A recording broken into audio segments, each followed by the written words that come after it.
A game designed for excitement overload. Sixes flying to all parts of the ground. Batsmen and women making shots up and giving them cool names like the ramp and the reverse sweep. Electric bales that come alive with color. Fireworks, flames, and music to put an exclamation mark on the action. After all, the whiz-bang has finally come to an end. It doesn't really matter who has won or lost, or even who played. It's all about who hit the biggest six or took a spectacular catch. All packaged into a 3-hour time slot so you can turn the TV on and lay back on the couch after dinner. Or even go to the game if you're into that sort of thing. It's a modern game designed for modern times. Loading is old stick in the mud. Traditionalists just can't get our heads around it. But we don't need to. We just need to accept it for what it is. Entertainment. Pure and simple. And this is where Kyrgios comes in. He is tennis's answer to 2020 cricket. NK is BBL. He is entertainment. There's even talk he should play in the Big Bash. Mostly by me, okay, exclusively by me, but have you seen what it did for Ash Barty's game?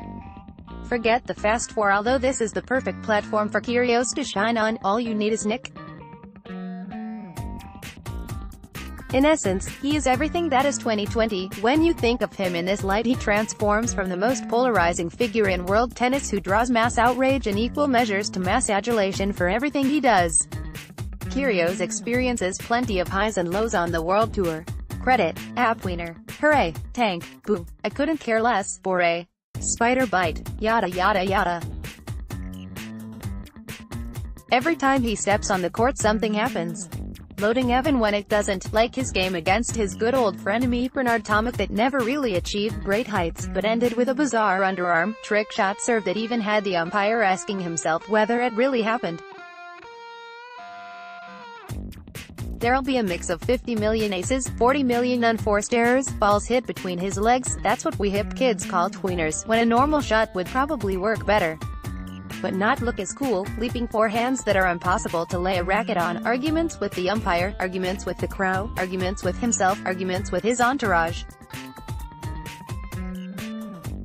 Then people will microscopically examine whether he's handed his towel back to the ball child correctly, or disrespected the game, or his opponent, or the ghost of tennis past. He's not there for a long time. He has no interest in endless rallies. Back and forth, taking the game into the fifth set and grinding an opponent down. He'd rather hit a winner and get it done. Instant gratification, or not, just like 2020. Fast, furious, action-packed, pure entertainment in a bottle. When you see him in this light, you no longer need to get upset over his failings. Simply appreciate what he does, except it won't always work, and revel in the melodrama. In a weird way, it might also help Kyrgios, having the harsh glare of the spotlight soften. No longer having a whirlwind of controversy surrounding him might allow him to start feeling comfortable in his own skin on the world stage. Loading may start to relax into finding a balance between the flashy and the mundane, and start realizing some of his unlimited potential in the biggest tournaments in the world. Tournaments like the Australian Open. When he walks out onto his preferred Hisense Arena to take on Milos Raonic in Melbourne this week, you'll see exactly what I mean. There will be action. There will be drama. Something will happen. He might win. He might lose. But it won't matter. You will have been entertained. If you let him. Just like a Big Bash game. Then you move on to the next one.